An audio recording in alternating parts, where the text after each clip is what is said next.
ශානි දෙයනේ කසුන් ඔයා මොකද මෙහෙ කරන්නේ? මට අමතකුණානේ. ඔයත් එක්ක කතා කරලා වැඩක් නැහැ. ඔයාට කන් ඇහෙන්නේ නැහනේ. නෑ ශානි මට දැන් හොඳයි. මට දැන් හොඳට කන් ඇහෙනවා. ඔයා මාව දාලා ගිය දවසින් ඉඳන් හැමදාම පන්සල් ඇවිත් බෝධි පූජා තියෙන ගමන් බෙහෙත් ටිකක් කරා. අවසානයේදී බුදුහාමුදුරුවෝ මට පිට වුණා. මම අදත් මේ පන්සල් ආවේ බෝධි පූජාවත් තියලා යන්න. දෙයනේ ඔයාට දැන් කන් ඇහෙනව නේද? මට නම් මාර සතුටුයි. අසනීප හොඳ වෙලත් ඇයි ඔයා තාම බෝධි පූජා තියන්නේ?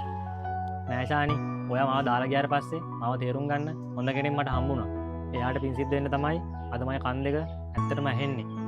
ශානි අපි දෙන්න මැරි කරා. එයාට දැන් දරුවෙක් ලැබෙන්න ඉන්නේ. මම දැන් තාත්තා කෙනෙක් ශානි. ඔය ඇත්තමද? ඒත් කෝදෙන් වයිෆ්?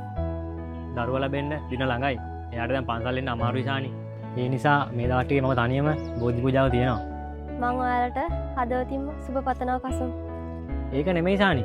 කෝ ඔයාගේ හස්බන්ඩ්? එයා ආවේ නැද්ද? හස්බන්ඩ්? ඔව් හස්බන්ඩ්. දවසක් අර ආබාධිත යාළුවෙක් කියලා මාව හඳුන්වලා දුන්නේ. ශානි මොකද මේව අවුලෙන් වගේ? මොකද්ද ප්‍රශ්නේ? එයා මාව ඩිවෝස් කරලා දාලා ගියා කසුන්. ඩිවෝස් කරලා දාලා ගියා? ඒ මොකද ඒ? මට දරුවෝ හදන්න බෑ කියලා එයා මාව දාලා ගියා කසුන්. ඒකත් මගේ වරදක්ලු කසුන්. මොනවා? ශානි ඔයා මේ ඇත්තමද කියන්නේ? ඔව් අනේ මට සමාවෙන්න මගේ අතේ වුණ හැම වැරද්දකටම. දැන් සමාවෙලා වැඩක් නැහැ ශානි. මම මගේ ජීවිතේ හදාගෙන ඉවරයි. මම දැන් දරුවෙක් ඉන්න තාත්තා කෙනෙක්. කවදා හරි දවසක මගේ කන් අහෙන්නේ නැති අඩුපාඩු තියෙද්දි මට කැමති වුණා වගේ කෙනෙක් අනිවාර්යෙන් ඔයාලට කැමති වෙයි ශානි. ඒ නිසා කවදාවත් අඩුපාඩුකම් තියනවා කියලා ආදරෙන් දාලා යන්න එපා. ඉතින් එක දෙයක් හොඳට මතක තියාගන්න.